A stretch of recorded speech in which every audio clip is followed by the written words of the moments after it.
শুভ সকাল বন্ধুরা, আজ হলো 24 অক্টোবর শুক্রবার। আজকের সকালের বরাক তথা সমগ্র আসামের গুরুত্বপূর্ণ খবরগুলি হলো: শ্রীভূমিতে নভেম্বর মাসের চাল, ডাল, চিনি ও লবণ বরাদ্দ। শ্রীভূমি জেলায় খাদ্য সুরক্ষা যোজনার অধীনে অন্তদয়া অন্ন যোজনা ও প্রায়োরিটি হাউসহোল্ড রেশন কার্ডধারীদের চলতি বছরে নভেম্বর মাসে কার্ড পিছু 1 কেজি করে রেহাই মূল্যে মসুর ডাল, চিনি ও লবণ বরাদ্দ করা হয়েছে।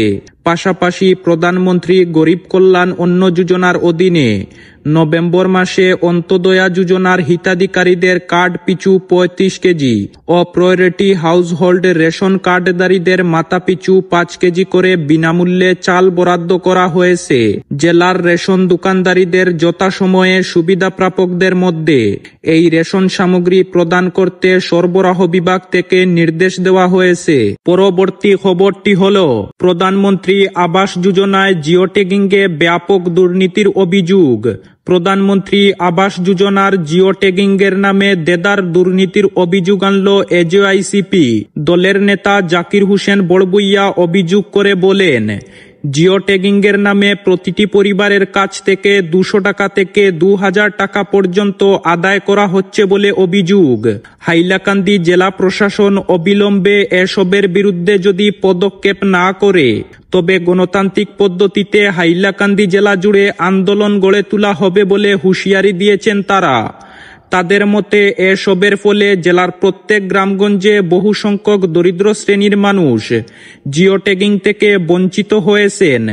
শুধু জিও ট্যাগিং নয়, হাইলাকান্দি জেলায় সরকারি প্রতিটি বিভাগে চলছে দেদার দুর্নীতি।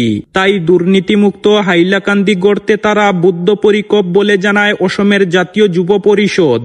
জিও ট্যাগিং দুর্নীতি সহ শিক্ষাক্ষেত্রে বিভিন্ন দুর্নীতি এবং সরকারি বিভিন্ন বিভাগের দুর্নীতি কেলেঙ্কারি ইস্যু নিয়ে এজেআইসিপি হাইলাকান্দির জেলা সমিতি প্রতিবাদ জানাতে রাস্তায় নামবে। আন্দোলন গণতান্ত্রিকভাবে চলবে বলে জানিয়ে রেখেছেন পরিষদের কর্মকর্তারা। পরবর্তী খবরটি হল, 16 বছরের এক নাবালিকাকে জোর করে তুলে এনে বিয়ের অভিযোগে চাঞ্চল্য ছড়িয়েছে ত্রিপুরার মধুপুর এলাকায়। ঘটনার জেরে মূল অভিযুক্তকে না পেলেও তার মাকে গ্রেফতার করেছে পুলিশ। এই ঘটনায় উদ্বিগ্ন শিশু সুরক্ষার কর্মীরা বিলাসগড়ের ডিসিএম প্রসঞ্জিৎ দাসের নেতৃত্বে চাইল্ড লাইন ও মধুপুর থানার পুলিশের একটি যৌথ দল অভিযানে নামে। অভিযোগ, স্থানীয় এক যুবক ওই নাবালিকাকে জোর করে নিয়ে গিয়ে বিয়ে করে। নাবালিকার পরিবার বিষয়টি জানতে পারার পর সঙ্গে সঙ্গে অভিযোগ দায়ের করে। অভিযুক্ত যুবক বর্তমানে পলাতক। তবে তদন্তের ভিত্তিতে অভিযুক্তর মাকে গ্রেফতার করেছে পুলিশ। পরবর্তী খবরটি হল, নোয়াগাঁও শহরের মধুপুরে রেলের ধাক্কায় মৃত্যু ঘটল এক ব্যক্তির। ঘটনাটি ঘটে মঙ্গলবার সন্ধ্যায়। উজানিমারা শিলাঘাট এক্সপ্রেস ট্রেনের ধাক্কায় নিহত এই ব্যক্তির নাম জাকির হোসেন। তার বাড়ি শিয়ালমারিতে। রেল পুলিশ ঘটনাস্থলে পৌঁছে জাকিরের ছিন্নভিন্ন মৃতদেহ উদ্ধার করে মরণোত্তর পরীক্ষার জন্য পাঠিয়ে দেয়। পরবর্তী খবরটি হল, 5 গ্রামে মাটি পাচারকারীর বিরুদ্ধে অভিযান। আটক হল একটি ডাম্পার। 5 গ্রামে মাটি পাচারকারীদের বিরুদ্ধে অভিযানে নামল 5 গ্রাম বন বিভাগ। বুধবার অভিযানে নেমে পাহাড় কাটা মাটি বোঝাই একটি ট্রাক আটক করেছে 5 গ্রাম রেঞ্জের বিট অফিসার সবিনয় দেব। অভিযানের আগাম খবর পেয়ে অবৈধ মাটি পাচারকারীরা গা ঢাকা দিতে সক্ষম হলেও মাটি বোঝাই একটি টিপার গাড়ি হাতে নাতে ধরে ফেলেন বন বিভাগের কর্মকর্তারা।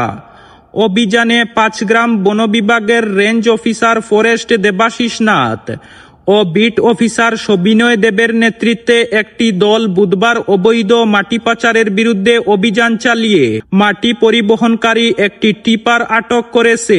গোপন সূত্রে খবর আসে, জানকিবাজার মন্দির টিলা এলাকায় একটি চক্র মাটি কেটে পাচার করছে। তৎক্ষণাৎভাবে অভিযান চালিয়ে মাটি কেটে পাচারকালে জানকীবাজার এলাকায় মাটি ভর্তি একটি ডাম্পার ট্রাক আটক করেছে বন বিভাগের কর্মকর্তারা। বাজেয়াপ্ত গাড়িটি ৫ গ্রাম রেঞ্জের হেফাজতে নিয়ে আসা হয়েছে। অবৈধ মাটি পাচারকারীদের বিরুদ্ধে বন বিভাগের আইন অনুনাগ ব্যবস্থা প্রক্রিয়া রয়েছে। পাহাড় কেটে মাটি পাচারের প্রসঙ্গে প্রতিক্রিয়া ব্যক্ত করতে বিট অফিসার জানান, একমাত্র ভারতমালার কাজে সরকারি নিয়ম মেনে মাটি কাটা ও সরবরাহ হয়ে থাকে। অবৈধ সরকারি বনভূমি কেটে মাটি পাচারকারীদের বিরুদ্ধে শক্ত হাতে কঠোর ব্যবস্থা নিতে প্রস্তুত তারা। পরবর্তী খবরটি হল, স্ত্রী ও কন্যাকে নির্মমভাবে খুনের অপরাধে এক ব্যক্তিকে ফাঁসির সাজা শুনিয়েছে বরপেটা জেলার আদালত।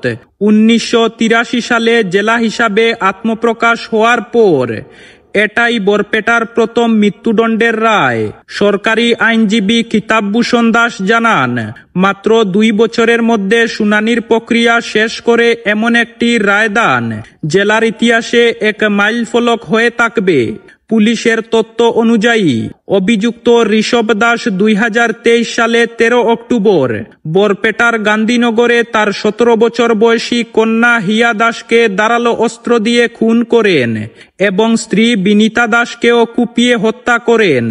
ঘটনার পর অভিযুক্ত পলাতক ছিল। পরে তাকে গ্রেফতার করা হয়। সমস্ত প্রমাণ সহ 3 মাসের মধ্যে চার্জশিট আদালতে জমা দেওয়া হয়েছিল। ঘটনার পর অভিযুক্তর বিরুদ্ধে ভারতীয় দণ্ডবিধির 302 ধারায় মামলা দায়ের করা হয়েছিল। মামলার চূড়ান্ত শুনানি হয় 16 অক্টোবর। এরপর মঙ্গলবার বিচারক দীপক ঠাকুরিয়া ধারা 302 অনুযায়ী মৃত্যুদণ্ডের রায় ঘোষণা করেন। সরকারি আইনজীবী বলেন, এটি এক ঐতিহাসিক বিরল রায়।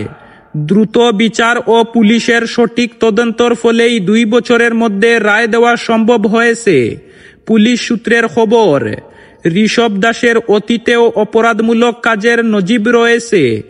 2 বছরের আগে তিনি নিজের ছোট বোনকেও ধারালো অস্ত্র দিয়ে আক্রমণ করেছিলেন, যাতে তার কয়েকটি আঙ্গুল কেটে যায়। অতিরিক্ত পুলিশ সুপার এই রায়কে ন্যায়ের জয় বলে অভিহিত করেছেন। তার বক্তব্য, তদন্তকারী দল সুনির্দিষ্ট প্রমাণ ও নিখুঁত নথিপত্রের ভিত্তিতে চার্জশিট আদালতে পেশ করেছিল, যা এই রায়কে সম্ভব করেছে।